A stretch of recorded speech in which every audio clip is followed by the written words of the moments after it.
The store was full that evening, with the sound of scanning machines and people rushing to finish their shopping. In the middle of the line stood a young cashier, moving quickly but politely with every customer. He had learned to smile even when tired, because he knew most people came with their own worries, and sometimes a smile was the only thing that could make them feel lighter. Then an old man stepped forward. His jacket was faded, his shoes worn out, and in his trembling hands he held a small basket with just bread, milk, and a few cheap items. He placed them slowly on the counter and started digging into his pocket. The coins rattled as he counted them with shaking fingers. The line behind began to grow longer, and people started shifting impatiently. Some whispered in annoyance, others sighed loudly. The young cashier noticed the old man's nervous eyes. He realized the man didn't have enough. The coins stopped short, a few still missing to cover the total. The old man's face turned red, as if ashamed. He whispered something about leaving one item back, but his voice cracked. The cashier's heart ached. He thought about his own struggles: late rent, skipped meals, but in that moment he only saw the old man's hunger and tired body. Without a second thought, he slipped his hand into his pocket, pulled out a few coins, and quietly added them to the counter. "It's fine, sir," he said softly, pretending it was nothing. The old man looked up. His eyes filled with both surprise and gratitude. He wanted to say something more, but his lips trembled. Finally, he gave a small nod, whispered thank you, and took his bag slowly, almost as if the weight of kindness was heavier than the groceries. The people in line were silent now, some pretending not to notice, others secretly moved by what had just happened. The young cashier returned to scanning the next customer's items, as if nothing unusual had happened. But inside, he felt a quiet warmth, the kind that comes only from helping without expecting anything back. As the old man walked away toward the door, his steps were slow, but his back seemed straighter than before. The cashier watched him go, not knowing that this simple act would one day turn his whole life upside down. After the long evening shift, the young cashier pushed open the back door of the store and stepped into the cool night air. His pockets felt lighter, but his heart still carried the picture of the old man's eyes, those tired, grateful eyes that said more than words ever could. He thought it would pass quickly, just another day, just another customer, but it didn't.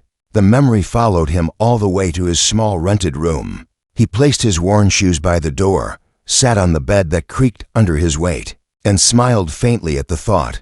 It was only a few coins, he whispered to himself, but maybe it meant something to him. The next day, whispers spread inside the store. A few co-workers laughed about what he had done. One leaned over and said, "You're not here to be a charity box, you know. Nobody's going to thank you for it."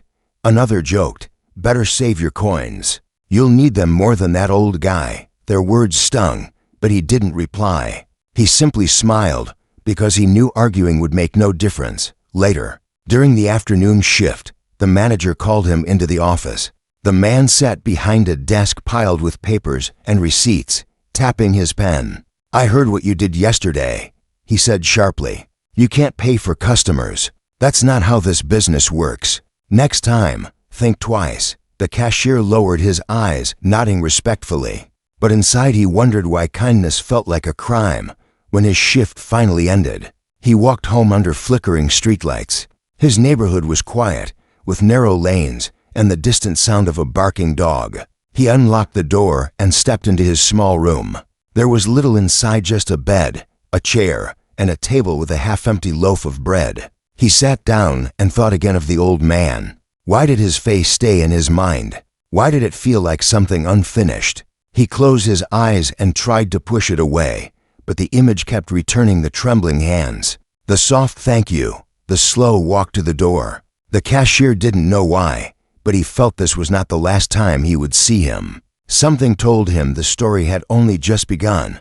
The store was quieter that morning, the kind of slow hours when only a few customers walked in. The young cashier stood at his counter, scanning items with practiced hands, his mind still half dreaming about rent, bills, and whether he could afford a decent meal that night. Then, as the sliding doors opened, a familiar figure stepped inside. It was the old man. His jacket was still worn, his shoes still scuffed, and he carried himself with the same slow, careful steps.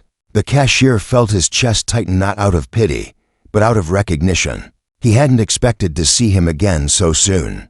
The man picked up a basket and wandered down the aisles, selecting only small items: a packet of tea, a single apple, a piece of bread. Each choice looked careful, like someone counting not just money, but dignity. When he reached the counter, the cashier greeted him warmly.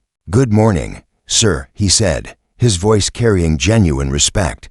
The old man gave a faint smile, as though surprised anyone noticed him at all. This time, he managed to pay without help, but the young cashier still spoke kindly, asking if the day had been good. The old man didn't answer much, only a nod, but his eyes lingered longer, studying the young man as if searching for something. As the groceries were bagged, the old man's hands paused on the counter. He looked as though he wanted to say more, but the words never came. Instead, he gave a quiet thank you again and shuffled out the door. The cashier thought it was over, just another brief meeting. But then something unusual caught his attention. Through the glass windows, he saw the old man step outside, walk past the bus stop, and head toward a sleek black car parked at the corner. The door opened, and someone inside helped him in. The car didn't match the man's shabby clothes. It gleamed under the morning sun, polished and new, the kind of vehicle that ordinary men could never dream of owning. The cashier blinked, confused. Maybe it belonged to someone else. Maybe he had just mistaken what he saw. He shook his head and went back to work, convincing himself it didn't matter. Yet deep inside, curiosity sparked. Who was this man really? Why did something about him feel hidden, like a secret just waiting to be uncovered? The store buzzed with a different kind of energy that day. The staff had been told an important inspector was coming, someone who would evaluate the service and report directly to the company's higher management. Everyone polished their uniforms, straightened shelves, and moved with nervous speed. The young cashier, though, kept his head down, doing what he always did, treating each customer with patience and respect. By late afternoon, the air grew heavy with tension. The manager stood near the entrance, glancing at his watch every few minutes. Then the doors slid open and silence seemed to follow. A tall man walked in, dressed in a sharp suit, his shoes shining, his presence commanding attention. For a moment, the cashier didn't recognize him, but then his eyes widened. It was the same old man, the same trembling hands he had seen count coins, the same tired face now carrying a quiet strength. Gasps rippled among the staff. Some whispered, some froze in place. The manager rushed forward with a smile that looked forced, bending almost to low in greeting. "Welcome, sir," he said quickly, his voice full of sudden respect. The cashier stood stunned behind his counter, his mind racing. Was this really the poor old man he had helped? Or was it some impossible trick of the eye? The suited man's eyes scanned the room before landing on the cashier. His expression softened, and he walked straight toward him. The room seemed to hold its breath. The cashier's heart pounded, unsure what to do. He remembered the worn jacket, the quiet thank you, the slow shuffle out the door. And now here he was, standing tall, carrying himself like someone who had seen the world and owned a part of it. The manager tried to interrupt, eager to impress, but the man raised his hand, silencing him. He looked directly at the cashier and said, in a calm but firm voice, "I've been here before, and I know exactly how I was treated." Murmurs spread through the store. The young cashier felt his face grow hot, not from shame, but from the sudden weight of attention. Something deep inside told him this was the moment when everything would change. Though he still couldn't imagine how. The store had gone completely silent.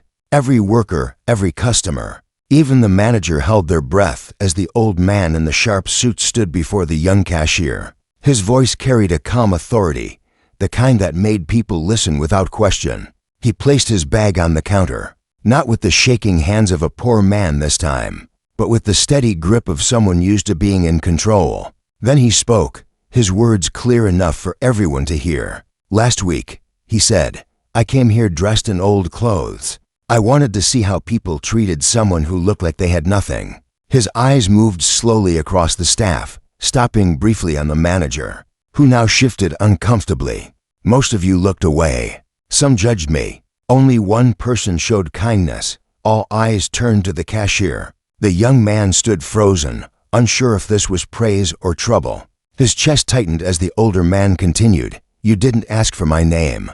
You didn't care about what I had or didn't have. You gave from your own pocket when you had little yourself. That kind of heart is rare. The manager tried to laugh nervously, saying something about training the staff better, but the man cut him off with a firm look. No training can teach compassion, he said. Then, with a sudden warmth in his tone, he looked at the cashier again. I am not just an inspector. I am the CEO of this company. And today, I came back not to test but to reward. The room filled with shocked gasps. The young cashier felt his knees weaken. He struggled to process the words, his mind flashing back to the small coins he had given, thinking it meant so little. Now, it seemed, it had meant everything. The CEO smiled gently and placed a hand on his shoulder. From today, you will not stand behind this counter anymore. You will be joining our management training program. Your education, your growth, I will see to it myself. We need people like you leading, not just working. Tears stung the cashier's eyes. He had never imagined that a simple act of kindness could turn his life so completely. Around him, co-workers stood speechless, and even the manager lowered his head as the CEO walked out. The young cashier stood taller than he ever had before. For the first time, he believed his life was worth more than the coins in his pocket. He had given away a little, and in return, life had given him everything.